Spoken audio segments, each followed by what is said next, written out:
apabila kalian semua mendapati kedua orang tua kalian telah berumur atau sudah tua, ya, fala taqul lahuma uff, maka janganlah engkau katakan di hadapan kedua orang tua kalian kata-kata uff atau ah, ya.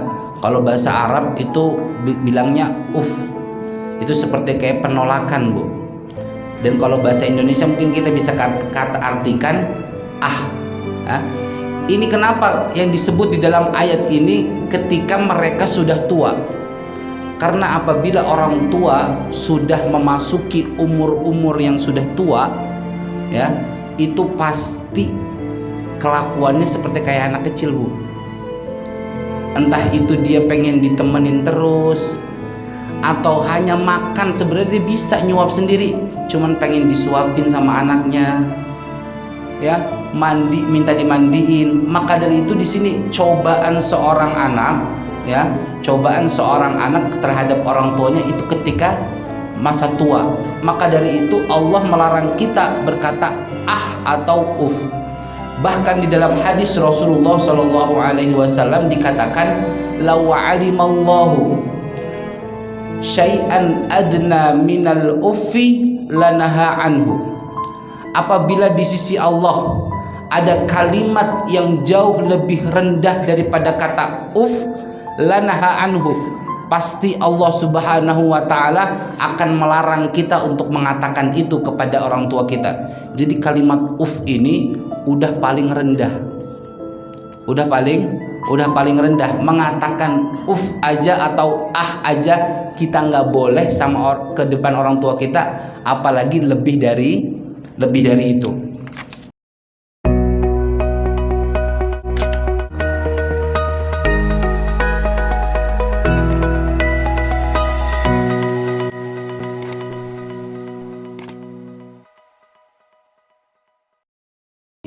Wabarakatuh. Alhamdulillahi rabbil alamin, wassalatu wassalamu ala ashrafil anbiya'i wa imamil mursalin, sayyidina wa nabiyyina Muhammadin wa ala alihi wa sahbihi ajma'in. Subhanaka la ilma lana illa ma 'allamtana innaka antal alimul hakim. Rabbi shrah li sadri wa yassir li amri wahlul 'uqdatam min lisani yafqahu qawli. Rabbana iftah bainana wa baina qaumina bil haqqi wa anta khairul fatihin. Bapak-bapak, ibu-ibu, hadirin sekalian yang saya hormati dan dimuliakan oleh Allah Subhanahu wa taala, wabil khusus DKM Masjid Al-Hakim Taman Menteng dan seluruh jamaah pada siang hari ini yang insya Allah dimuliakan oleh Allah Subhanahu wa taala. Puji syukur kehadirat Allah Subhanahu wa taala yang mana pada kesempatan siang hari ini kita diberikan nikmat iman, nikmat Islam, nikmat sehat wal afiyah, sehingga kita semuanya dapat berkumpul di masjid yang mulia ini untuk thalabul ilmi atau untuk menuntut ilmu. Semoga apa yang kita niatkan ke sini dijadikan oleh Allah Subhanahu wa taala pahala orang yang menuntut ilmu, dan hadirnya kita di sini juga semoga mendapatkan ilmu yang barokah dan juga bermanfaat. Amin ya rabbal alamin. Salawat beserta salam selalu tercurahkan ke hadirat baginda Nabi besar Muhammad sallallahu alaihi wasallam, manusia terbaik, makhluk terbaik, yang mana semoga kita semua yang hadir, orang tua kita, guru-guru kita, anak keturunan kita, semuanya diakui menjadi umatnya Nabi besar Muhammad sallallahu alaihi wasallam. Ibu-ibu, bapak-bapak hadirin sekalian, Insyaallah pada kesempatan siang hari ini kita akan membahas sebuah materi yang mana sangatlah penting di kehidupan kita, yaitu tentang berbakti kita kepada kedua orang tua kita. Sebelum kita mulai, mari sama-sama kita baca suratul Fatihah. Semoga dengan berkahnya surat Al-Fatihah Allah berikan kita kemudahan dalam menuntut ilmu, dan Allah berikan kita ilmu yang bermanfaat. Amin ya rabbal alamin. Ala hadhihi niyah wa ala kulli niyatin salihah wa ila hadratin nabi al-fatihah.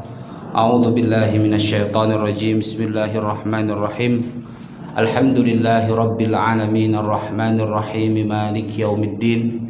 Iyyaka na'budu wa iyyaka nasta'in ihdinas siratal mustaqim siratal ladzina an'amta 'alaihim ghairil maghdubi 'alaihim waladdallin. Amin. Allah Subhanahu wa taala berfirman di dalam surah Al-Isra, surahnya nomor 17, ayatnya nomor 23 dan 24. Ini kalau kita ditanya juznya, ini berada di juz 15. Ya.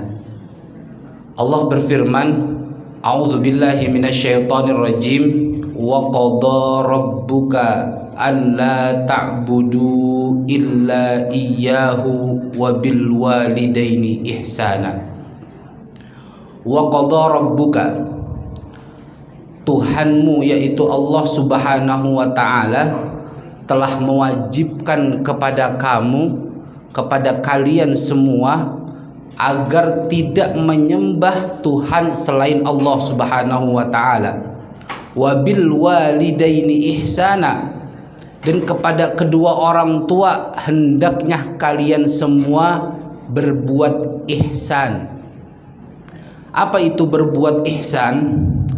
Para ulama menafsirkan kata ihsan di sini, yang pertama berbakti kepada keduanya.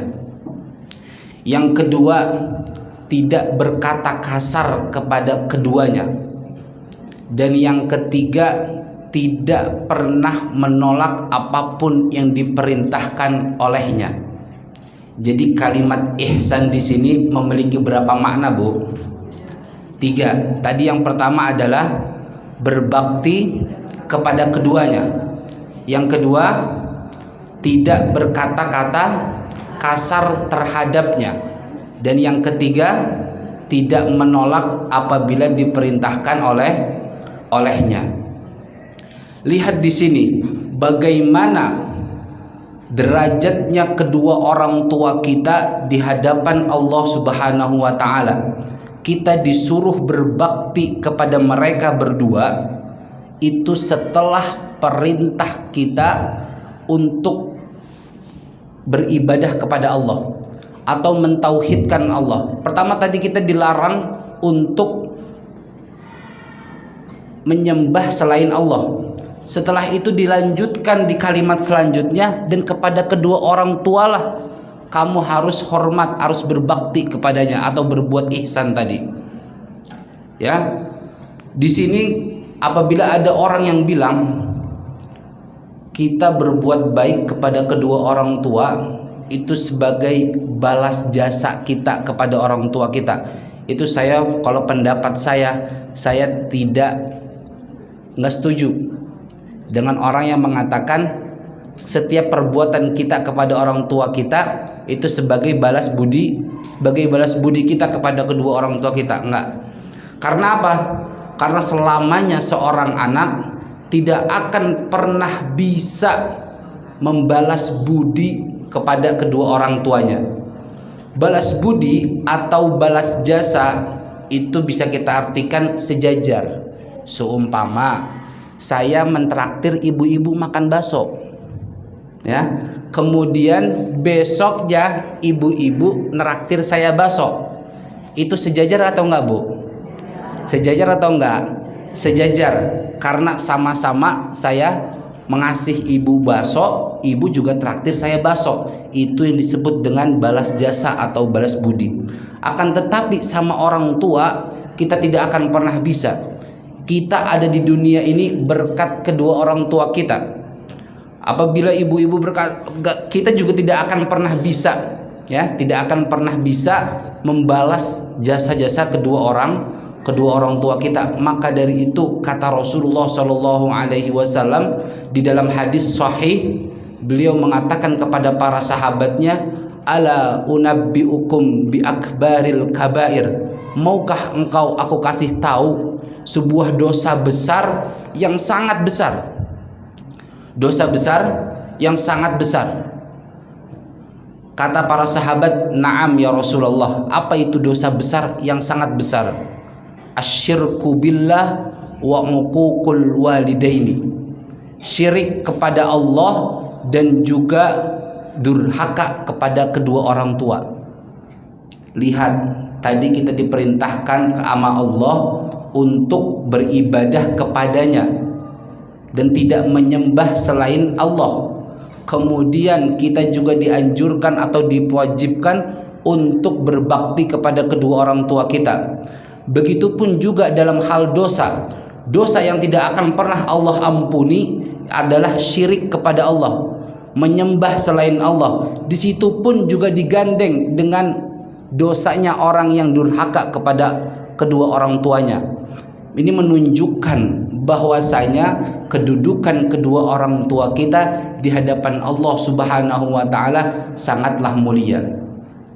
Kemudian dilanjutkan di dalam ayat selanjutnya, yaitu ayat 24. Imma yablughanna indakal kibara ahaduhuma aw kilahuma. Apabila kalian semua mendapati kedua orang tua kalian telah berumur atau sudah tua, ya, fala taqul lahuma uff, maka janganlah engkau katakan di hadapan kedua orang tua kalian kata-kata uff atau ah, ya. Kalau bahasa Arab itu bilangnya uff, itu seperti kayak penolakan, Bu. Dan kalau bahasa Indonesia mungkin kita bisa artikan ah, ya. Ini kenapa yang disebut di dalam ayat ini ketika mereka sudah tua. Karena apabila orang tua sudah memasuki umur-umur yang sudah tua, ya, itu pasti kelakuannya seperti kayak anak kecil, Bu. Entah itu dia pengen ditemenin terus, atau hanya makan sebenarnya dia bisa nyuap sendiri, cuman pengen disuapin sama anaknya, ya, mandi minta dimandiin. Maka dari itu di sini cobaan seorang anak, ya, cobaan seorang anak terhadap orang tuanya itu ketika masa tua. Maka dari itu Allah melarang kita berkata ah atau uf. Bahkan di dalam hadis Rasulullah Shallallahu Alaihi Wasallam dikatakan, law alimallahu syai'an adna minal uffi lanaha anhu. Apabila di sisi Allah ada kalimat yang jauh lebih rendah daripada kata uf, lanaha anhu, pasti Allah Subhanahu wa taala akan melarang kita untuk mengatakan itu kepada orang tua kita. Jadi kalimat uf ini udah paling rendah. Udah paling rendah. Mengatakan uf aja atau ah aja kita nggak boleh sama ke depan orang tua kita, apalagi lebih dari itu. Kemudian seorang sahabat Rasulullah Shallallahu Alaihi Wasallam namanya Ibnu Abbas. Siapa, Bu? Ibnu Abbas. Ibnu Abbas ini dengan Rasulullah Shallallahu Alaihi Wasallam hubungan kerabatnya adalah sepupu.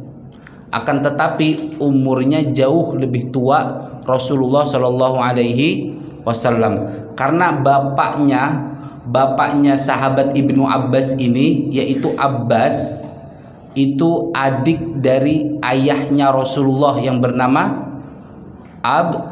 Abdullah. Jadi Rasulullah dengan Ibnu Abbas ini itu sepupu, ya.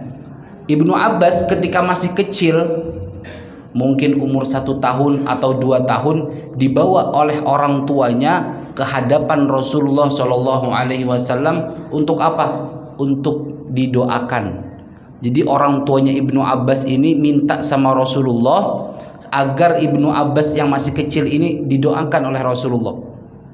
Kemudian Rasulullah mendoakan, Allahumma faqihu fid din wa 'allimhu ta'wil. Apal Bu? Allahumma faqihu fid din wa 'allimhu ta'wil. Ini juga bisa diamalkan oleh ibu-ibu kepada anak atau cucunya. Jadi kalau masih ada anak kecil, cucu atau anak kita yang masih kecil, nih di ubun-ubunnya kita doakan seperti ini. Ya, apa hasilnya ketika Rasulullah SAW telah mendoakan Ibnu Abbas ini dengan doa yang sangat spesial hanya khusus untuk dirinya? Beliau menjadi ulama tafsir yang sangat terkenal. Bahkan seluruh kitab tafsir yang ada di muka bumi ini pasti di dalamnya ada pendapatnya sahabat Ibnu Abbas. Karena doanya Rasulullah tadi, Allahumma faqihu fiddin, ya Allah jadikanlah Ibnu Abbas ini orang yang faham agama yang sangat dalam, wa 'allimhu ta'wil, dan ajarkanlah kepada dia ilmu-ilmu tafsir. Maka dari itu di dalam kitabnya beliau, di dalam kitab sebuah tafsir, beliau mengatakan ada 3 ayat yang diturunkan oleh Allah Subhanahu wa ta'ala saling berkaitan satu dengan yang lainnya. Apabila satu ini dikerjakan, yang lainnya tidak dikerjakan, maka itu tidak diterima oleh Allah Subhanahu wa ta'ala. Jadi ada 3 ayat dalam Al-Quran diturunkan oleh Allah. Ini 3 ayat ini saling berkaitan dengan yang lainnya. Apabila perintahnya Allah di sini dikerjakan, tapi yang lainnya tidak dikerjakan, maka tidak ada artinya di hadapan Allah Subhanahu wa ta'ala. Yang pertama, silahkan kalau mau mencatat, suratnya surat An-Nisa, surat nomor 4, ayatnya ayat 59. Suratnya surat An-Nisa, surat nomor 4, ayatnya ayat 59. Allah berfirman, wa ati'ullaha wa ati'ur rasul. Bertakwalah engkau, bertakwalah kalian kepada Allah Subhanahu wa ta'ala, dan juga bertakwalah engkau atau taatlah engkau kepada Rasulullah sallallahu alaihi wasallam. Jadi apabila ada seseorang yang mengaku taat kepada Allah, bertakwa kepada Allah, akan tetapi dia tidak mau taat kepada Rasulullah, dia membenci sunnah-sunnahnya Rasulullah, dia membenci kalau ada orang yang tidak, apabila ada orang yang melakukan sunnah-sunnahnya Rasulullah, dia membenci atau mengolok-olok. Contoh, kalau ada orang yang pakai siwak, diolok-olok, ya, entah itu siwaknya bau atau apa. Nah, ini juga salah satu termasuk. Maka taatnya dia kepada Allah, akan tetapi dia membenci sunnahnya Rasulullah, taatnya dia kepada Allah tidak ada artinya di hadapan Allah Subhanahu wa ta'ala. Karena harus selalu berkaitan, taat kepada Allah dan juga harus taat kepada Rasulullah sallallahu alaihi wasallam. Ayat yang kedua yaitu surat Al-Baqarah. Surat Al-Baqarah surat nomor berapa, Bu? Nomor 2 setelah Al-Fatihah, ya. Surat Al-Baqarah surat nomor 2 ayatnya nomor 11. Allah berfirman, wa aqimus salata wa atuz zakah. Maka dirikanlah salat dan juga tunaikanlah zakat. Mari kita bedah sedikit di sini, Bu. Ya, wa aqimus shalah. Dirikanlah salat. Ini salah satu ibadah kita kepada Allah secara langsung. Ya. Kalau kita bahasakan itu bahasanya ibadah vertikal dari seorang hamba langsung kepada Allah. Sedangkan wa atuz zakah atau tunaikanlah zakat, bayarlah zakat, itu hubungan kita dengan sesama. Jadi apabila ada seseorang muslim mengaku beriman kepada Allah, dia menjalankan sholatnya 5 waktunya berjamaah, sholat sunnahnya rajin, akan tetapi dia tidak mau membayar zakat, tidak mau membantu teman-temannya atau saudara-saudaranya yang membutuhkan, maka sholatnya tidak diterima. Sholatnya tidak ada artinya di hadapan Allah Subhanahu wa ta'ala. Jadi harus ibadah kepada Allah dan juga ibadah untuk sesama manusia, yaitu membayar zakat. Yang ketiga, suratnya adalah surat Luqman. Surat nomor 31, ayatnya ayat 14. Allah berfirman, anishkurli wali walidaik. Saya ulangi sekali lagi, anishkurli wali walidaik. Bersyukurlah kalian wahai seluruh manusia kepadaku, kata Allah Subhanahu wa ta'ala, dan juga bersyukur kepada kedua orang tuamu. Anishkurli, bersyukurlah kepadaku atas segala nikmat yang telah aku berikan kepadamu, dan juga bersyukurlah atas kehadiran kedua orang tuamu untukmu. Kita bisa nggak, Bu, milih dilahirkan dari ibu yang mana? Bisa atau enggak? Tidak bisa. Kita bisa nggak milih dari bapak yang mana kita dilahirkan? Kita pun tidak bisa. Maksud dari anishkurli wali walidaik, siapapun yang melahirkan kita, siapapun ibu kita, mau itu ustazah, mau itu pengusaha, mau itu orang yang kurang baik, maka kita harus tetap bersyukur, karena dengan merekalah kita berada di dunia ini.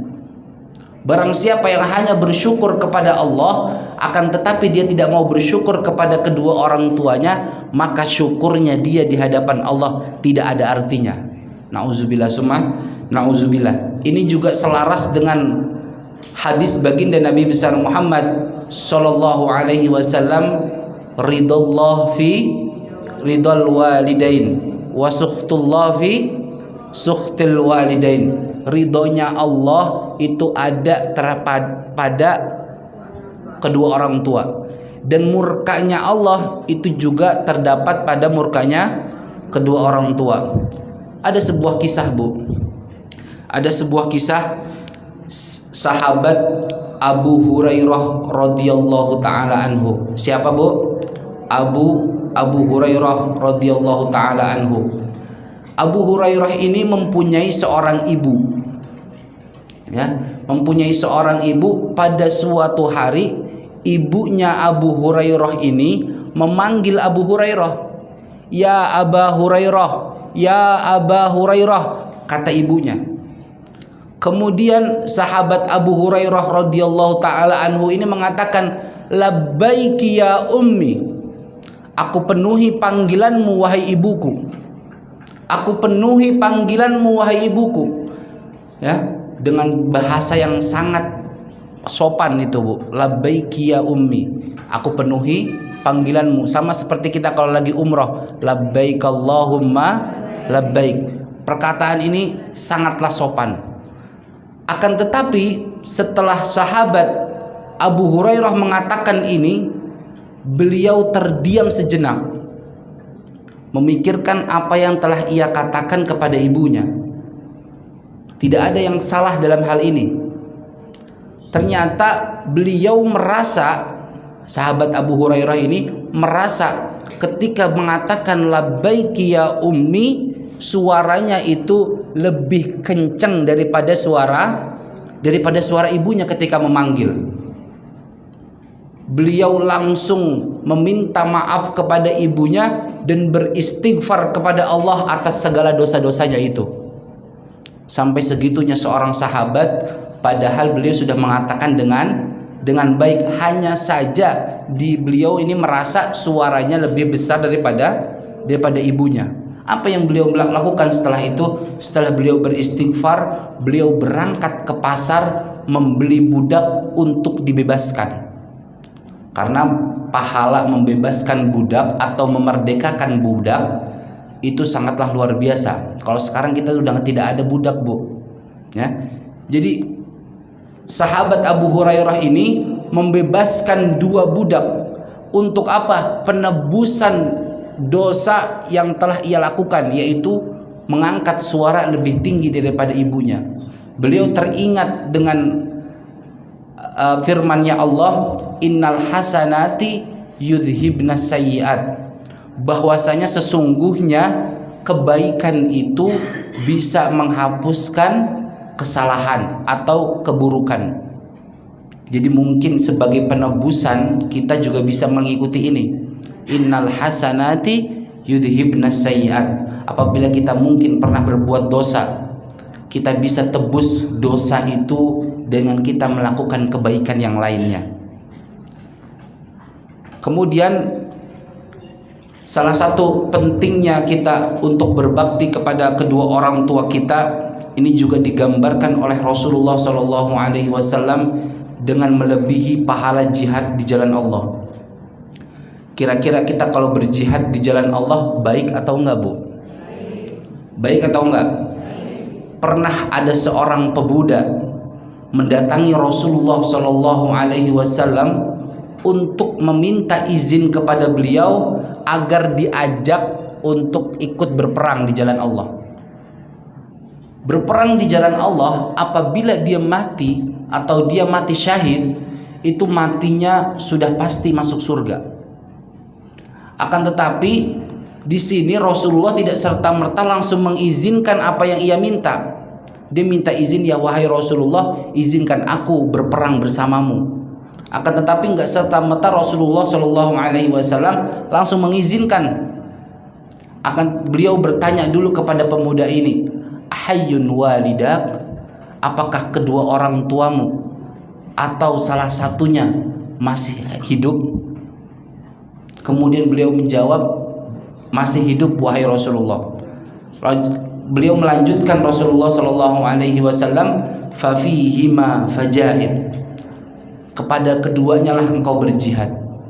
Maksudnya dengan apa? Dengan menyenangkan hati mereka, berbakti kepada mereka berdua. Karena apabila seorang anak masih mempunyai kedua orang tua, ibadahnya yang paling utama adalah kepada kedua orang tuanya. Ada kisah lagi tentang Uwais Al-Qarni. Pernah dengar cerita ini, Bu? Ya, tentang Uwais Al-Qarni. Beliau ini salah seorang tabi'in. Apa itu tabi'in? Ya, tabi'in adalah orang generasi kedua setelah generasi sahabatnya Rasulullah. Tabi'in ini orang yang hidup di zamannya Nabi atau setelah zamannya Nabi. Dia tidak pernah melihat Nabi. Akan tetapi dia melihat sahabat-sahabat Nabi dan juga beriman kepada Allah dan kepada Nabi. Itu disebut dengan tabi'in. Uwais Al-Qarni ini pernah pada suatu hari beliau ini pengen izin kepada kedua orang tuanya, terutama ibunya ketika itu, untuk berangkat ke Madinah menemui Rasulullah SAW. Ketika itu Rasulullah masih hidup. Cuman Rasulullah tinggalnya di Madinah, Uwais Al-Qarni ini tinggalnya di Yaman. Yaman sampai Madinah itu kalau kita naik pesawat mungkin 2 jam. Kalau kita naik mobil itu bisa sampai 12 jam. Karena saya dulu kuliahnya di Madinah, Bu. Ya. Jadi tahu jaraknya. Kalau kita naik unta, kita wallahu a'lam, itu saya belum pernah nyoba. Ya. Jadi Uwais Al-Qarni ini meminta izin kepada ibunya. Wahai ibuku, izinkanlah aku untuk berangkat ke Madinah untuk bertemu dengan Rasulullah. Bayangin, Bu, ingin bertemu dengan Rasulullah SAW. Akan tetapi apa kata ibunya? La takhruj, jangan engkau keluar dari rumah, aku masih membutuhkanmu. Ibunya ini mempunyai penyakit yang mana dia nggak mau diurusin sama orang lain kecuali sama Uwais Al-Qarni ini. Hingga akhirnya Uwais Al-Qarni ini dengan bersabar, nggak apa-apa saya nggak melihat Rasulullah. Padahal beliau pengen ke Madinah, pengen ketemu Rasulullah. Sekarang pertanyaan saya lempar kepada ibu-ibu. Kalau seandainya ibu-ibu posisinya Uwais Al-Qarni, bagaimana, Bu? Ibu disuruh ngurusin ibunya ibu, ya, berbakti kepada orang tua. Di sana ternyata ada Rasulullah. Ibu izin sama ibu, ternyata nggak diizinin. Kira-kira tetap berangkat atau tetap mengabdi kepada orang tuanya, Bu? Ini Rasulullah, bukan ulama, ya, bukan kayak mungkin kalau zaman sekarang kita pengen ketemu ustadz ini, ya, tapi ini adalah Rasulullah, manusia terbaik, ya, tapi nggak diizinin sama ibunya. Kira-kira kalau kita seperti itu, kita mendingan berangkat ke sana atau tetap di rumah ngurusin ibu kita? Ya, itu beliau tetap mengabdi kepada ibunya hingga akhirnya Rasulullah Shallallahu Alaihi Wasallam menerima wahyu dari Allah. Tapi wahyunya ini bukan yang tercantum di dalam Al-Quran, bukan. Jadi ada wahyu yang tercantum dalam Al-Quran, ada juga wahyu yang langsung ilahiyah, langsung ke dalam hatinya Rasulullah Shallallahu Alaihi Wasallam. Beliau mengatakan, khairut tabi'in Uwais minal qarni. Khairut tabi'in Uwais minal qarni. Makanya disebut Al-Qarni, Uwais Al-Qarni. Qarni itu nama daerah di Yaman, Bu. Kata Rasulullah, sebaik-baiknya generasi tabi'in adalah Uwais Al-Qarni. Pemimpinnya para tabi'in adalah Uwais Al-Qarni. Padahal Uwais Al-Qarni ini bukan orang yang ibadahnya itu luar biasa, bukan. Ibadahnya biasa-biasa saja. Akan tetapi karena baktinya dia kepada orang tuanya, maka Rasulullah Shallallahu Alaihi Wasallam mengatakan bahwasanya Uwais Al-Qarni adalah sebaik-baiknya generasi tabi'in. Dan Rasulullah Shallallahu Alaihi Wasallam di dalam hadis diriwayatkan Imam Tirmidzi, Imam Ahmad, dan juga Imam Muslim, beliau mengatakan Rasulullah Shallallahu Alaihi Wasallam bersabda bahwasanya kepada Umar radhiyallahu taala anhu, Umar ini salah satu khalifah Rasulullah Shallallahu Alaihi Wasallam, salah satu 10 orang yang dijamin masuk surga oleh Nabi. Kira-kira Umar bin Khattab ini luar biasa atau enggak, Bu? Alim atau tidak? Ya, makanya beliau ketika itu Rasulullah berkata kepada Umar, wahai Umar, apabila engkau nanti bertemu dengan orang dari Yaman namanya Uwais Al-Qarni, maka mintalah kepadanya untuk engkau didoakan. Hingga akhirnya padahal Rasulullah Shallallahu Alaihi Wasallam ini tidak pernah melihat Uwais Al-Qarni, dan Uwais Al-Qarni juga tidak pernah bertemu Rasulullah. Ini adalah salah satu mukjizatnya Rasulullah, yaitu menerima wahyu. Dan beliau juga tidak pernah kenalan dengan namanya Uwais Al-Qarni, akan tetapi wahyu dari Allah lah yang mengatakan seperti itu.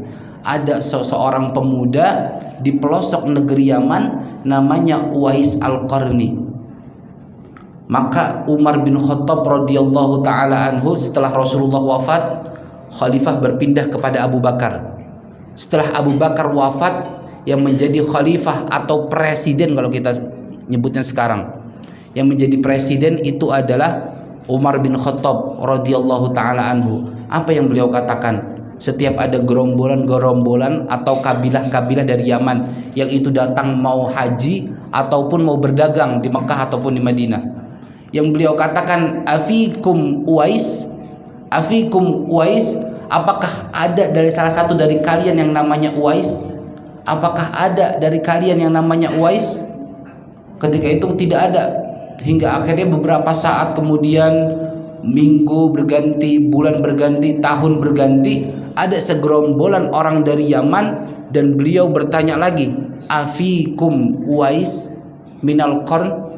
Kata ketua rombongannya ini, na'am ya Amirul Mukminin, ada dari kami yang namanya Uwais Al-Qarni.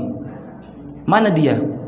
Kata yang tokohnya ini, pemimpinnya ini kepada Umar bin Khattab, kenapa engkau mencari Uwais Al-Qarni? Dia bukanlah salah satu tokoh dari kita, bukan juga derajatnya yang tinggi seperti kita. Beliau bukan ulama Uwais Al-Qarni ini. tapi saya ada hajat kepada beliau, kata Umar bin Khattab. Saya ingin bertemu dengan beliau. Ditunjukkanlah Uwais Al-Qarni oleh pemimpin rombongan ini. Orangnya ada di paling belakang, sedang menggembala unta-unta kami.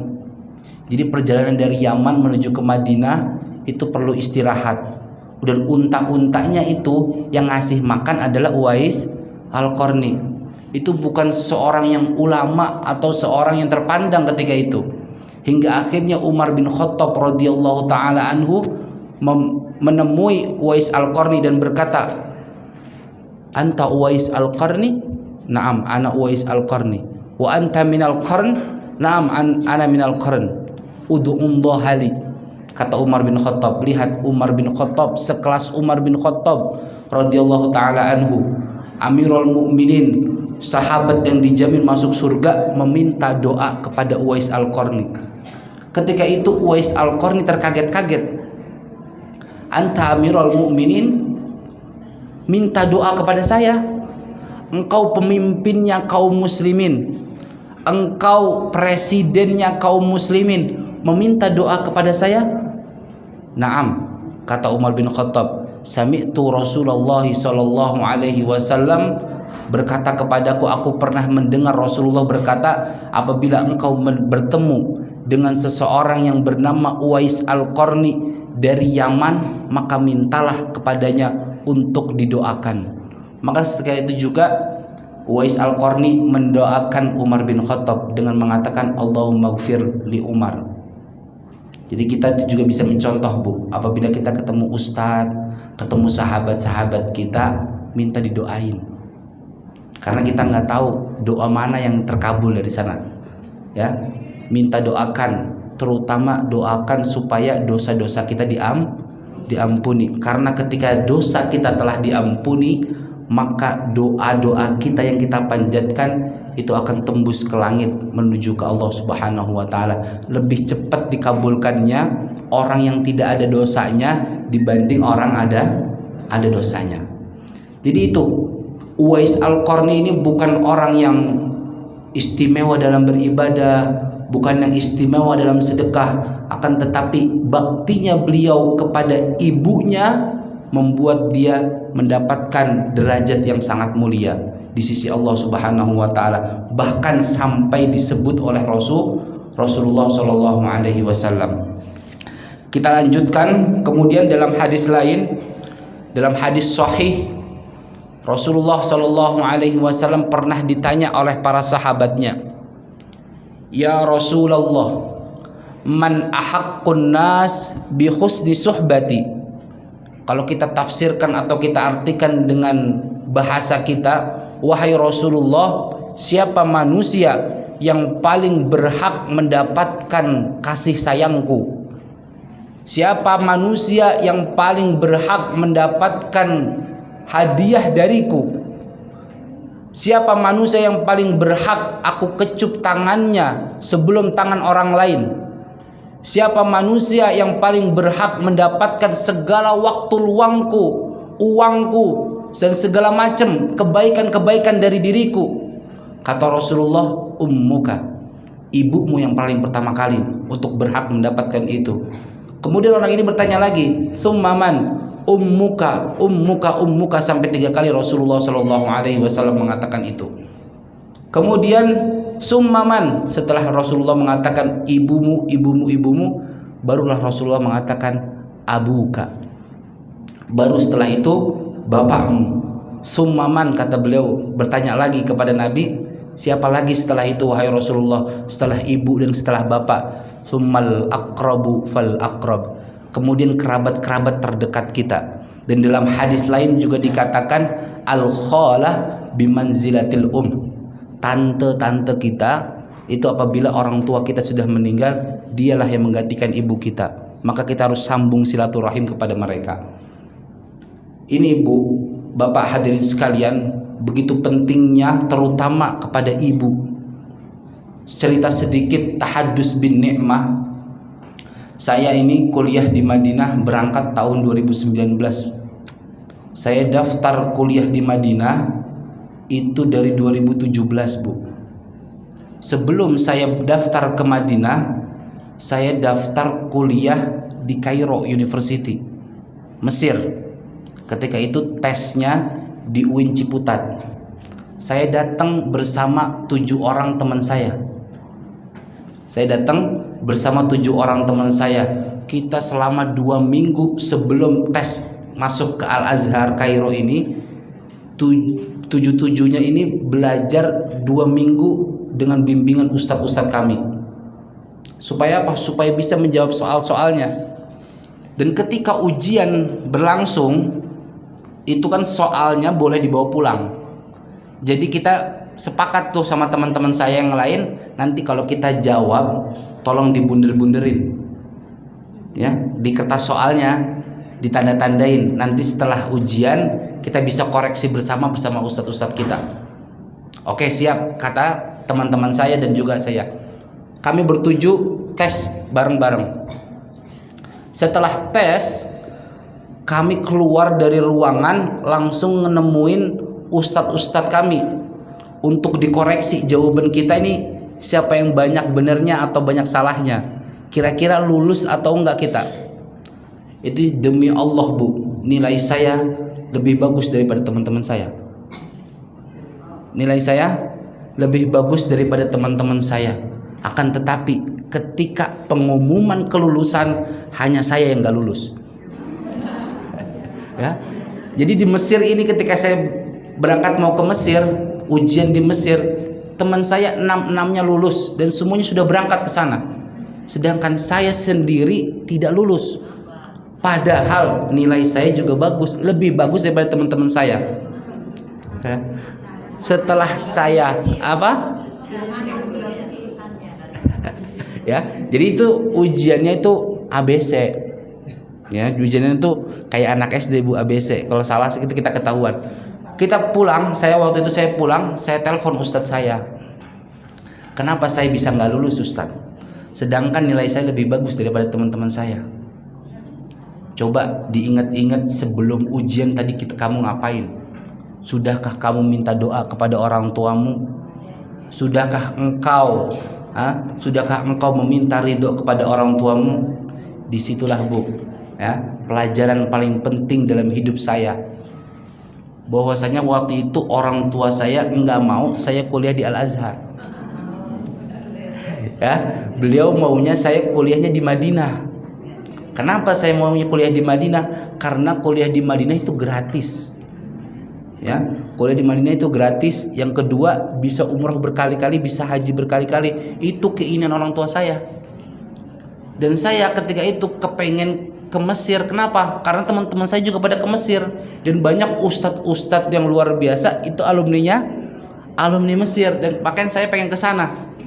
Akan tetapi orang tua saya, ibu dan bapak saya enggak setuju saya mau ke Mesir. Maunya tetap ke Madinah. Dan akhirnya tahun 2017 itu juga yang sama, bismillah saya daftar ke Madinah. Tahu nggak Bu, yang daftar ke Madinah itu berapa orang setiap tahunnya?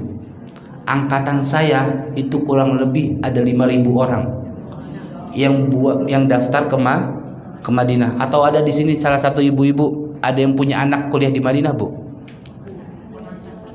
Keponakan ya. Ini yang daftar itu 5.000 orang. Angkatan saya 2019 yang diterima cuma 250. Dan jadi kuliah di Madinah itu yang pertama kali dilihat adalah pesantrennya dari mana. Jadi pesantrennya dulu yang di mana. Kalau pesantrennya itu terkenal dan punya hubungan baik dengan kampus, maka pesantrennya itu ada kemungkinan diterimanya lebih besar. Dan ketahuilah pesantren saya itu belum ada yang di sana. Jadi saya benar-benar alumni satu-satunya yang daftar di sana. Bisa dibayangkan itu tidak ada riwayat pendidikan yang pernah ada di sana. Jadi saya benar-benar pertama kali daftar di sana dari nol. Dan alhamdulillah 2019 saya masih ingat bulan Zulqa'dah itu saya keterima di Madinah Al-Munawwarah untuk kuliah di sana. Saya kabarin kedua orang tua saya Beliau mengatakan itulah doa-doa kami setiap malam. Kalau kita rasional pakai otak kita Bu, nggak bakal nyampe. Pesantren saya bukan pesantren terkenal ketika itu. Belum ada yang kuliah di sana, dan saya pertama kali satu-satunya di sana. Dan saingannya itu dari 5.000 orang yang diambil cuma 250. Dan saya alhamdulillah keterima di sana. Dan ibu bapak saya ketika saya kabarin itu langsung sujud syukur dan mengatakan itulah doa-doa kami setiap malam. Jadi Rasulullah Shallallahu Alaihi Wasallam itu tidak pernah berbohong. Sepakat ya Bu? Ya, Rasulullah Shallallahu Alaihi Wasallam tidak pernah berbohong. Kita harus sepakat itu. Beliau mengatakan salasun, 3 golongan manusia, ya, apabila sudah berdoa mustajabatun, apabila dia sudah mengangkat tangan maka doanya sangatlah mustajab, tidak akan pernah ditolak oleh Allah Subhanahu wa taala. Yang pertama da'watul mazlum.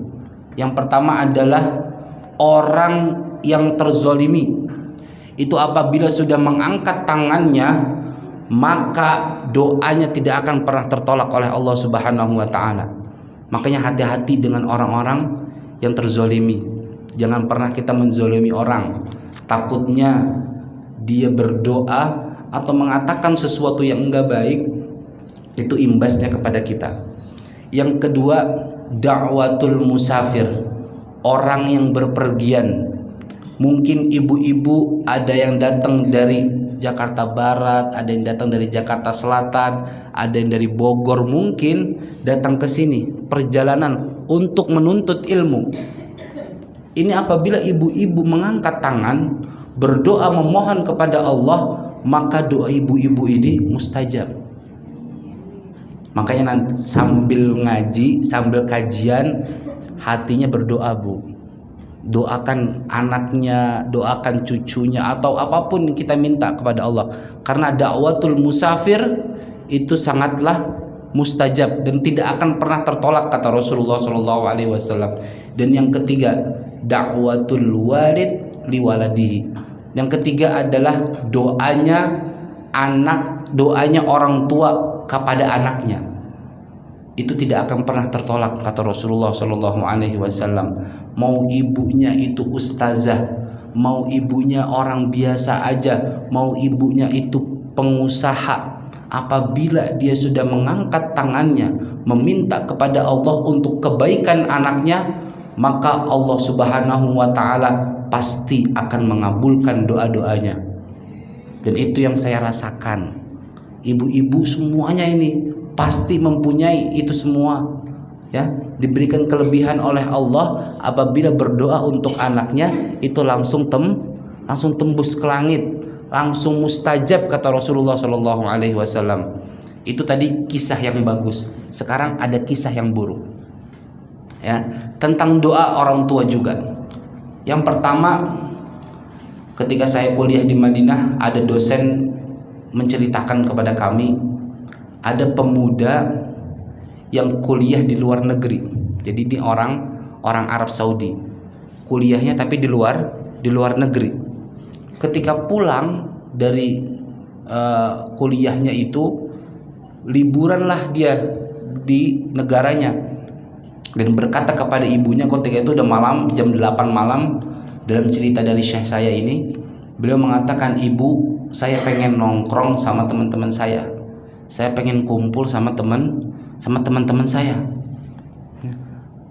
udah kangen dengan mereka, pengen nongkrong kepada mereka. Apa kata ibunya? Jangan keluar malam ini, keluarlah besok pagi, masih ada waktu banyak, ya, temanilah ibu dulu, kita udah lama nggak berjumpa, ini juga sudah waktu malam, jangan keluar dulu. Apa kata anak ini? Saya tetap pengen keluar Bu, teman-teman saya sudah nge-WA saya, sudah chat saya untuk bertemu di tempat kopi di sini.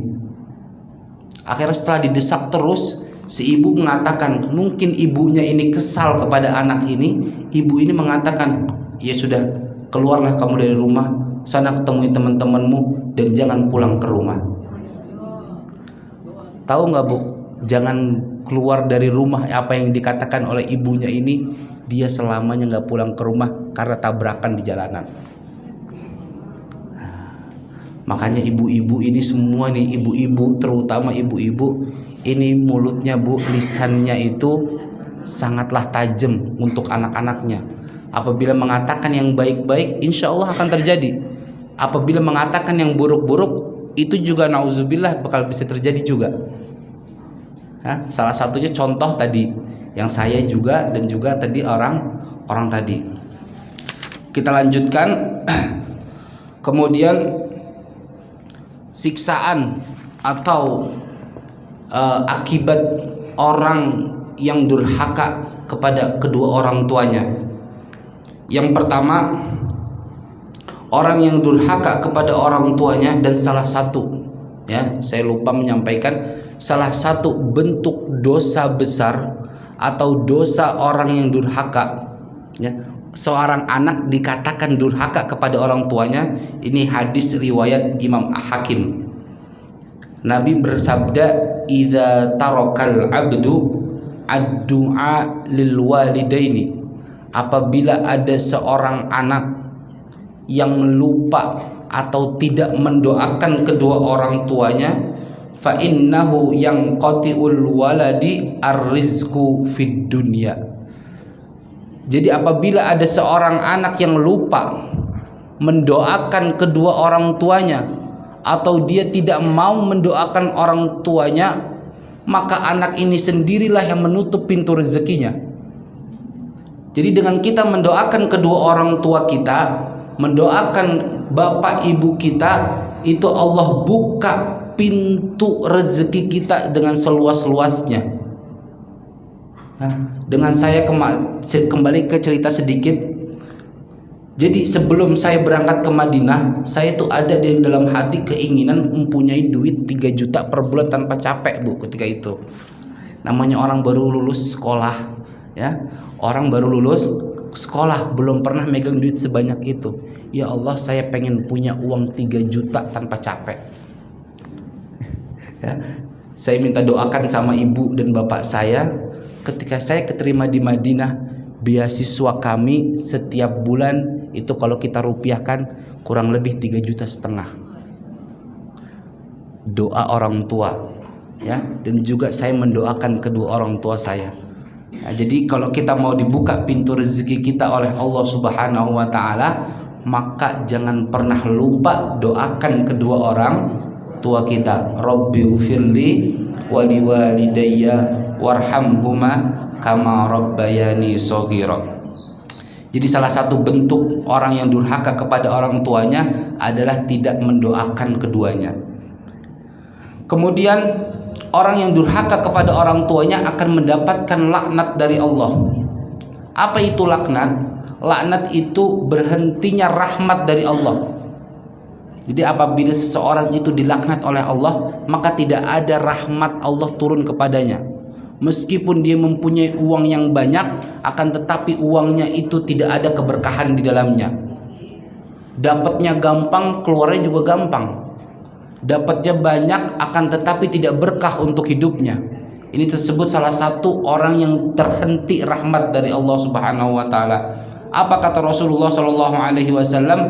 La'anallahu al-aqqa liwalidayhi. Allah melaknat anak yang durhaka kepada kedua orang tuanya. Dan kemudian juga salah satu hukuman dari Allah Subhanahu wa taala, orang yang durhaka kepada orang tuanya, azabnya didahulukan di dunia sebelum nanti di akhirat. Jadi mungkin ada seseorang yang tidak sholat, mungkin ada orang yang tidak mau berzakat, tidak mau silaturahim kepada satu dengan yang lainnya. Itu mungkin Allah tunda azabnya nanti di akhirat, mungkin. Akan tetapi kalau orang yang durhaka kepada kedua orang tuanya atau sama orang tuanya, ini azabnya Allah dahulukan. Ketika di dunia dia diazab, dan nanti di akhirat dia juga akan kena azab. Ini berdasarkan dari hadis Rasulullah SAW, kullu dzunubi yuakhirullahu minha ma syaa ila yaumil qiyamah. Setiap dosa yang diperbuat oleh seseorang, Allah mungkin akan menundanya besok di hari kiamat. Karena apa? Karena Allah berharap dia ini bertaubat sebelum dia mati. Makanya azabnya nanti diakhirkan. Itu terserah Allah, hak prerogatif Allah. Illa uquqal walidaini, kecuali orang yang durhaka kepada kedua orang tuanya, fa innahu yuajjalu li sahibihi. Karena kalau orang yang durhaka kepada orang tuanya, azabnya didahulukan ketika di dunia. Jadi di dunia dia dapat azab, nanti di akhirat juga dapat azab. Dan yang terakhir, azab ketika dia sudah ada di akhirat. Rasulullah Shallallahu Alaihi Wasallam bersabda, "Ra'aitu lailata usriyabi."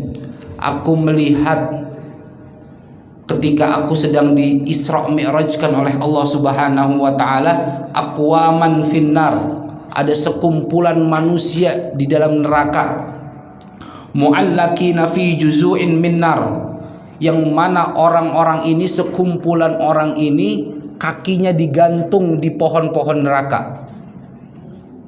Kakinya digantung di pohon, jadi kepalanya di bawah, kakinya di atas, diikat di pohon-pohon yang ada di neraka, Bu.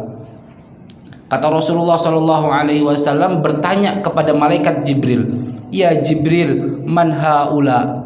Wahai Jibril, siapakah mereka itu yang kakinya diikat di pohon-pohon neraka?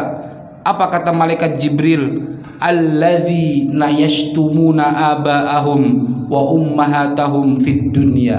Mereka adalah manusia-manusia yang ketika di dunia dia menghardik, berdurhaka kepada kedua orang tuanya, ke bapaknya ataupun ke ibunya. Nauzubillah summa nauzubillah. Jadi azab orang yang durhaka kepada orang tuanya itu tidak main-main, Bu. Di dunia dia diazab, di dunia dia dilaknat, dan di akhirat dia akan disiksa dengan amat pedih. Nauzubillah summa nauzubillah. Sudah 2:30, katanya sampai jam 3. Habis itu nanti ada pertanyaan jawab.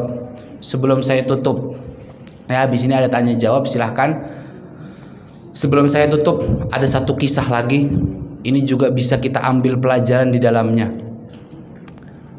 Ada seorang imam yang bernama Haywah ibnu Shuraih.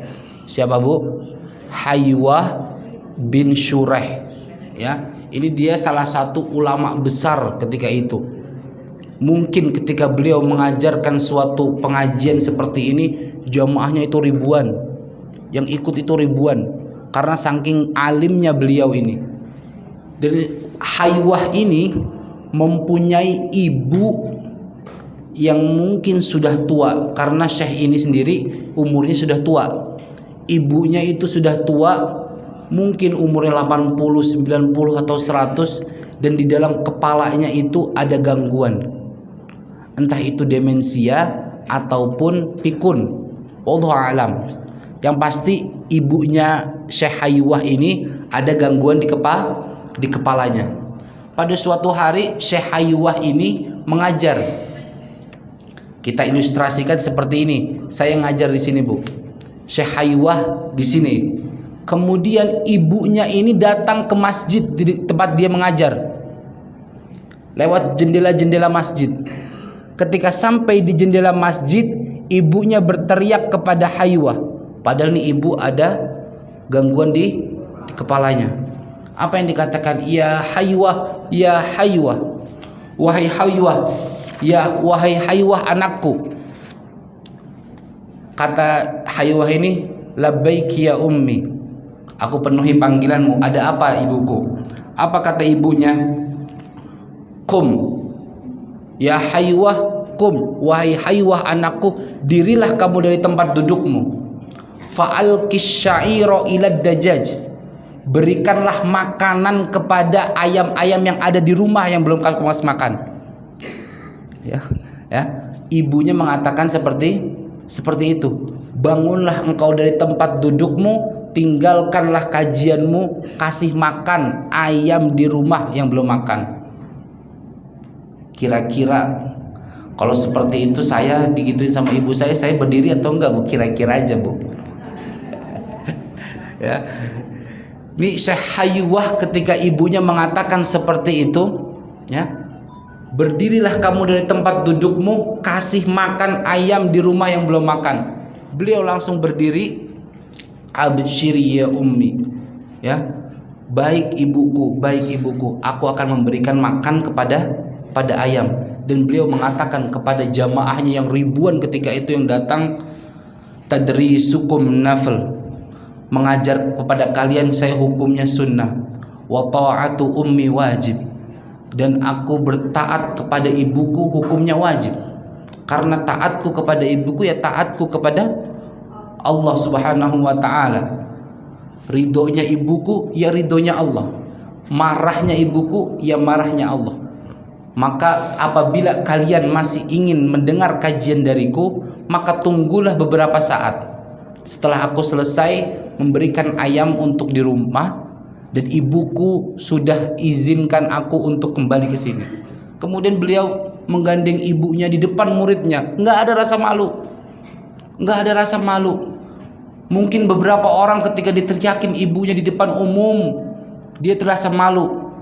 Beliau ini seorang ulama besar, pengikutnya sangat banyak, kajiannya di mana-mana, berdiri menggandeng ibunya tanpa marah sama sekali dan pergi ngasih makan ayam. Sampai kapan? Sampai ibunya bilang, cukup, kembali kamu ke tempat ngajarmu. Kemudian beliau mungkin 2 jam, 3 jam, 4 jam beliau ngasih makan sampai benar-benar ibunya ridho kepada beliau. Padahal ibunya di dalam otaknya sedang ada masalah. Mungkin ketika mengatakan itu ibunya nggak sadar atau hanya usil saja, ya, iseng aja.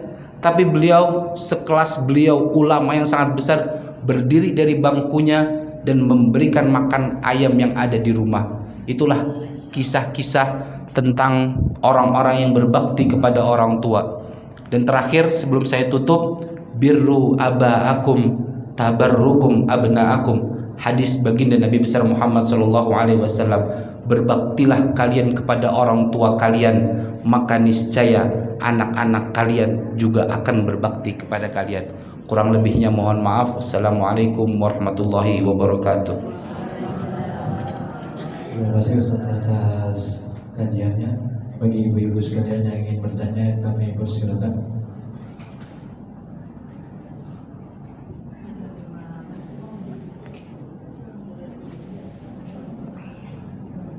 Ada yang mau bertanya? Assalamualaikum warahmatullahi wabarakatuh. Waalaikumsalam warahmatullahi wabarakatuh. Terima kasih Pak, bahwa kita besar pahalanya apabila berbakti kepada orang tua. Nah, ini yang menjadi pertanyaan Pak. Saya punya orang tua, dulu memang pernah Islam, kemudian keluar lagi, jadi keluar dari Islam Pak. Rasanya saya kalau tahu pahalanya, saya ingin berbakti juga kepada orang tua. Bagaimanakah cara saya untuk berbakti kepada orang tua saya yang sudah keluar dari Islam Pak? Terima kasih. Ini juga pernah terjadi pada zaman Rasulullah SAW. Ada anaknya itu muslim, akan tetapi orang tuanya non muslim. Apa kata baginda Nabi besar Muhammad SAW? Tetap sambung silaturahim, tetap baik kepadanya, sambung silaturahim, ya, tetap berbaik kepadanya Bu. Tapi apabila orang tua kita yang mohon maaf non muslim tadi memerintahkan kita kepada maksiat Allah, maka wajib hukumnya kita tidak taat kepadanya. Contoh, ya, contoh orang tua kita memerintahkan kita untuk tidak sholat, atau orang tua kita memerintahkan gak usah bayar zakat, maka itu kita wajib tidak boleh mengikuti orang tua kita. Selain itu, mau kita ngasih hadiah, berbincang dengannya, itu tetap wajib sebagai anak taat kepada orang tua. Rasulullah Shallallahu Alaihi Wasallam bersabda, la ta'ata li makhlukin fi maksiatil khaliq. Tidak ada taat kepada makhluk yang mengajak kepada kemaksiatan terhadap Allah Subhanahu wa taala. Jadi tapi apabila beliau memerintahkan kebaikan kepada kita, maka kita wajib untuk taat kepadanya. Seperti itu. Dan juga jangan lupa pesan saya, kalau beliau masih hidup, doakan setiap waktu kita supaya beliau mendapatkan hidayah dari Allah Subhanahu wa taala. Apabila sudah meninggal ya sudah, nggak perlu didoakan, karena kalau sudah meninggal dan dia itu non muslim, kita nggak boleh mendoakan non muslim. Lagi.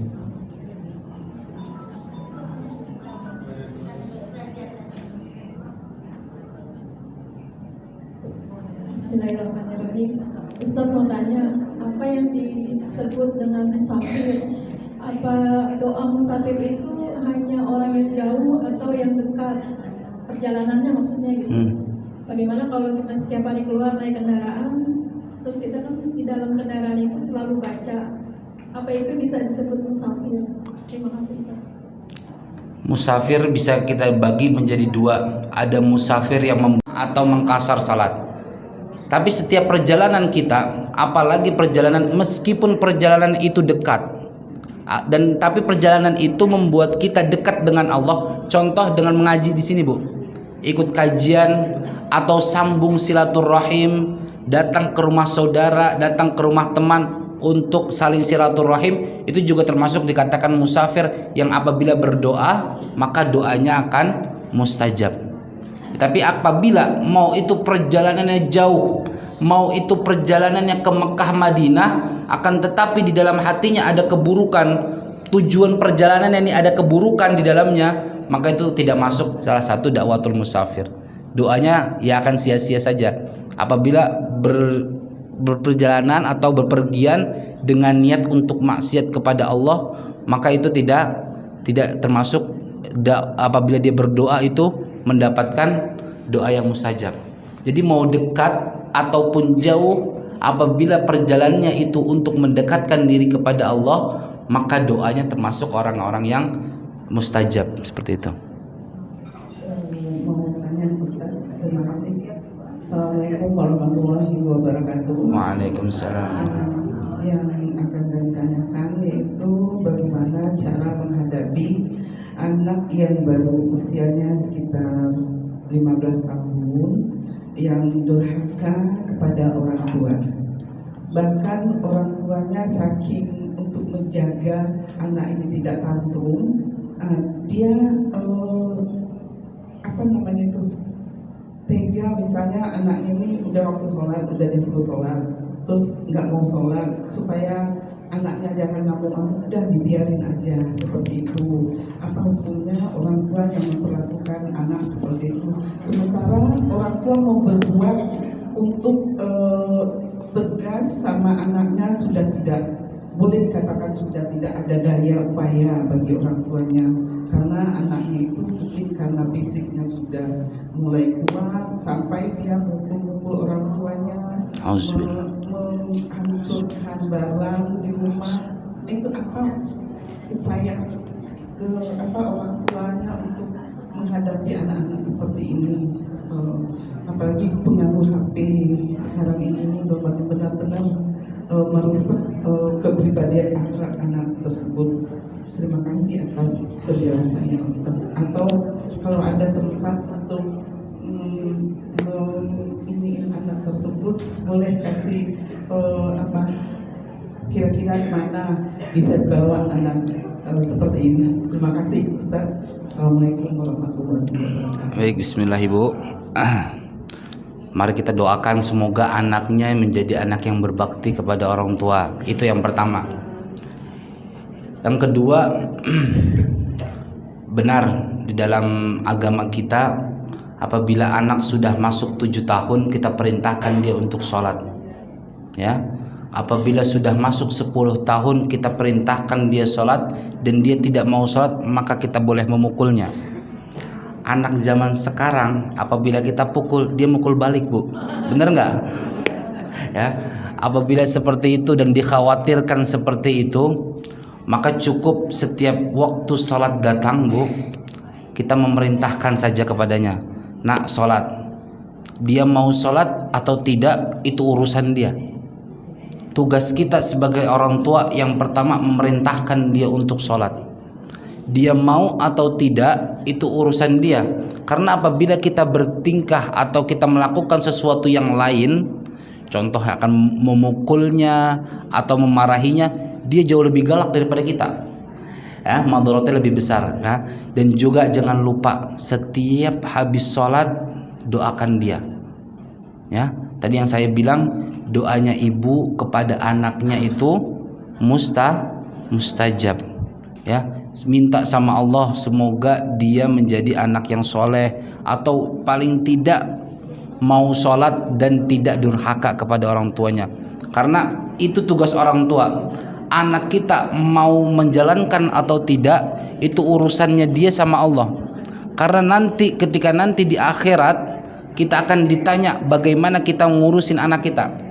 Apabila pengurusan kita kepada anak kita itu kurang baik, anak kita yang akan nuntut kita besok di akhirat. Akan tetapi kita sudah berusaha sebaik mungkin untuk anak kita, menasehati anak kita, tapi dia masih seperti itu, ya udah, Allah Maha tahu, urusan dia sama Allah. Kalau untuk tempat saya kurang tahu, Bu, itu. Kalau tempat ya apa di panti atau gimana saya belum tahu. Ya, jadi saran saya selalu doakan dia saja. Ya, terima kasih. Itu aja. Ada lagi? Assalamualaikum warahmatullahi wabarakatuh. Saya ingin menanyakan mengenai Al-Quran itu, apakah benar nanti hanya ada Quran di dalam hati seseorang, sedangkan cara menghafal Al-Quran itu bagaimana, Ustaz? Terima kasih. Assalamualaikum warahmatullahi wabarakatuh. Salam. Al-Quran, ya. Kalau Al-Quran yang ada di depan kita, yang biasa kita pegang, itu disebutnya dengan mushaf. Ya, dengan mushaf. Dan Al-Quran itu tidak akan pernah hilang, tidak akan ada yang pernah bisa merubah dalamnya. Karena apa? Karena Allah sendiri yang menjamin bahwasanya Al-Quran itu akan selalu ada yang menjaga. Entah itu dengan orang yang menghafalkannya atau dengan orang yang mentadabburinya dengan dalam. Itu Al-Quran. Dan tidak akan pernah hilang, tidak akan pernah terubah selama-lamanya. Meskipun ada satu orang, dua orang yang mencoba untuk merubah kata-katanya atau lafadznya sedikit, harokatnya dirubah, pasti akan ketahuan. Karena banyak orang yang sudah hafal Quran, ketika dia baca Al-Quran itu, dia akan tahu mana harokat yang benar atau yang salah. Dan sampai hari kiamat Al-Quran akan selalu dijaga oleh Allah Subhanahu wa ta'ala. Itu yang pertama. Yang kedua, cara menghafal Quran. Cara menghafal Quran itu kembali ke pribadi masing-masing, pertama. Yang kedua, saya tekankan lagi, kalau ada orang yang ingin menghafalkan Al-Quran, tidak ada yang namanya waktu terlambat untuk menghafal. Tidak ada waktu terlambat untuk menghafal Al-Quran. Ada di Madinah perempuan umurnya 80 tahun. Anaknya semuanya sudah menikah, sudah pisah rumah, suaminya sudah meninggal, ibu-ibu nenek-nenek ini sendirian di rumahnya. Beliau datang ke pengajian Syekh dan bertanya kepada Syekh cara menghafal Al-Quran. Apakah umur saya segini terlambat saya menghafal Al-Quran? Apa kata Syekh ini? Tidak ada waktu yang terlambat untuk menghafal Quran. Dan Al-Quran itu oleh Allah gampang untuk dihafal. Walaqad yassarnal Qur'ana lidzikri fahal mim muddakir. Ya, Al-Quran itu Allah mudahkan untuk dihafalkan. Karena dengan banyaknya penghafal Al-Quran, maka Al-Quran itu sendiri akan terjaga. Jadi ibu-ibu semua di sini kalau ingin menghafal Al-Quran, kalau tips dari saya, cara saya menghafal Al-Quran, itu satu ayat saya ulang 20 kali. Satu ayat saya ulang 20 kali. Dan meskipun nanti di bacaan ke-10 seumpama saya sudah hafal, tetap dilanjutkan sampai ke 20. Pokoknya satu ayat dibaca berapa kali, Bu? 20. Contoh, Innal ladzina kafaru sawa'un 'alaihim a'anzartahum am lam tunzirhum la yu'minun. Sekali apal, tapi itu harus wajib diulang sampai berapa kali? 20 kali. Supaya apa? Lengket di kepala kita. Kemudian ketika lanjut ke ayat kedua, ya, lanjut ke ayat kedua seperti itu lagi. Dibaca berapa kali? 20 kali. Setelah itu dari atas sama yang kedua diulang lagi. Jadi saling mengikat. Jadi ayat 1 lanjut ke ayat kedua khatamallahu ala qulubihim wa ala sam'ihim wa ala absarihim ghishawatu wa lahum adzabun adzim. Hafal.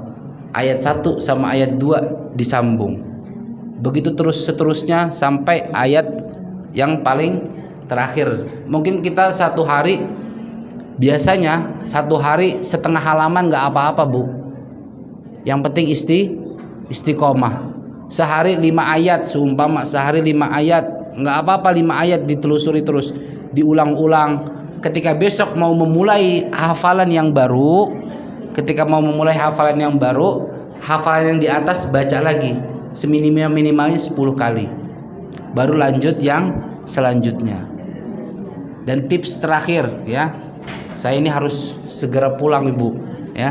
Tips yang terakhir untuk orang yang mau menghafal Al-Quran, ketika sudah hafal, ya, ketika sudah hafal, seumpama sehari ini kita hafal 5 ayat, pakai bacaan itu untuk sholat sunnah.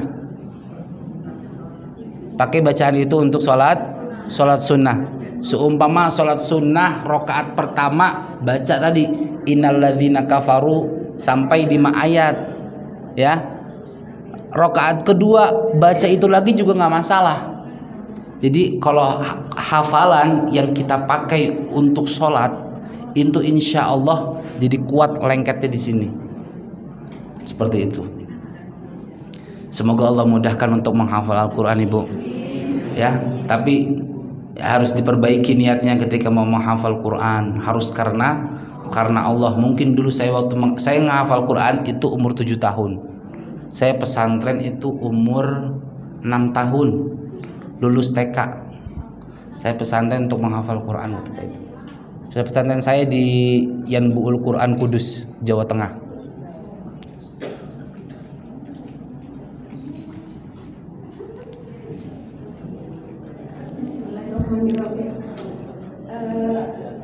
Tentang tadi yang dikatakan Ustadz, berbakti sama kepada orang tua dan ridho Allah adalah ridho ibu. Bagaimana hubungannya dengan anak sekarang yang mengatakan kalau zaman sekarang itu beda dengan zaman dahulu dan harusnya orang tua mengikuti anak. Bagaimana Ustadz? Ya. Kita harus lihat konteksnya dulu yang mengatakan seperti itu, ya, Bu.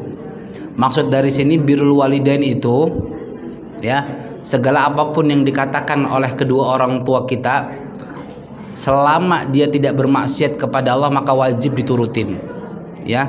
Salah satu kesalahan orang tua sekarang nih, ya, salah satu kesalahan kebanyakan orang tua menunda-nunda ketika anaknya minta nikah.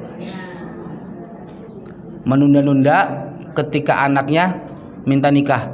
Itu saya setuju dengan anak ibu yang mengatakan, atau anak yang mengatakan zamannya ibu sama zaman saya berbeda, ya. Mungkin benar berbeda. Kita zaman dulu mungkin ibu-ibu ketika masih muda, apa sekarang masih muda, Bu? Ya, mungkin ketika ibu-ibu masih zamannya SMP atau MTS atau aliyah, SMA zaman dulu belum ada yang namanya setan gepeng ini. Betul nggak? Kita masih terjamin mata kita dari ngelihat-ngelihat aurat-aurat yang ada di sini atau maksiat-maksiat yang ada di sini. Jadi kita zaman dulu mungkin nahan untuk bisa nggak menikah itu kuat. Akan tetapi untuk anak sekarang dengan adanya setan gepeng ini itu luar biasa. Mungkin syahwatnya itu tumbuh, ya, syahwatnya tumbuh dan dia harus menikah segera mungkin. Itu saya setuju dengan anak yang mengatakan seperti itu. Akan tetapi selain itu dia harus taat apapun yang dikatakan oleh orang tuanya selagi tidak nyeleweng dari maksiat kepada Allah Subhanahu wa taala. Salah satunya itu tadi ketika dia meminta nikah, ya bismillah kita nikahkan daripada dia terjerumus kepada hal-hal yang jauh lebih bahaya. Kurang lebihnya seperti itu, Bu. Ya, waktunya saya harus berangkat lagi. Ada jemaah.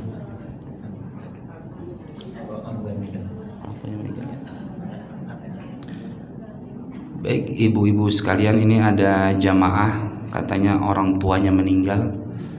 Innalillahi wa inna ilaihi rajiun. Ayahanda dari Debris, ya, ayahanda dari Debris, almarhum Muhammad Fuad Burhanuddin. Semoga Allah ampuni segala dosa-dosanya, Allah angkat derajatnya, Allah jadikan kuburnya taman dari taman-taman surga. Begitupun orang-orang tua kita, apabila ada yang sudah meninggal, sudah berpulang ke rahmatullah, kita doakan semoga kuburnya Allah jadikan raudhah min riyadil jannah, Allah ampuni segala dosa-dosanya dan Allah angkat derajatnya. Amin ya rabbal alamin. Ala hadhihi niyah wa ala kulli niyatin salihah. Al-Fatihah. A'udzu billahi minasyaitonir rajim. Bismillahirrahmanirrahim. Alhamdulillahi rabbil alamin arrahmanir rahim maliki yaumiddin. Iyyaka na'budu wa iyyaka nasta'in. Ihdinas siratal mustaqim. Siratal ladzina an'amta 'alaihim ghairil maghdubi 'alaihim waladdallin. Amin. Kurang lebihnya mohon maaf Ibu apabila ada salah-salah kata atau jawaban yang kurang memuaskan. Saya mohon maaf. Wabillahi taufiq wal hidayah. Wassalamualaikum warahmatullahi wabarakatuh.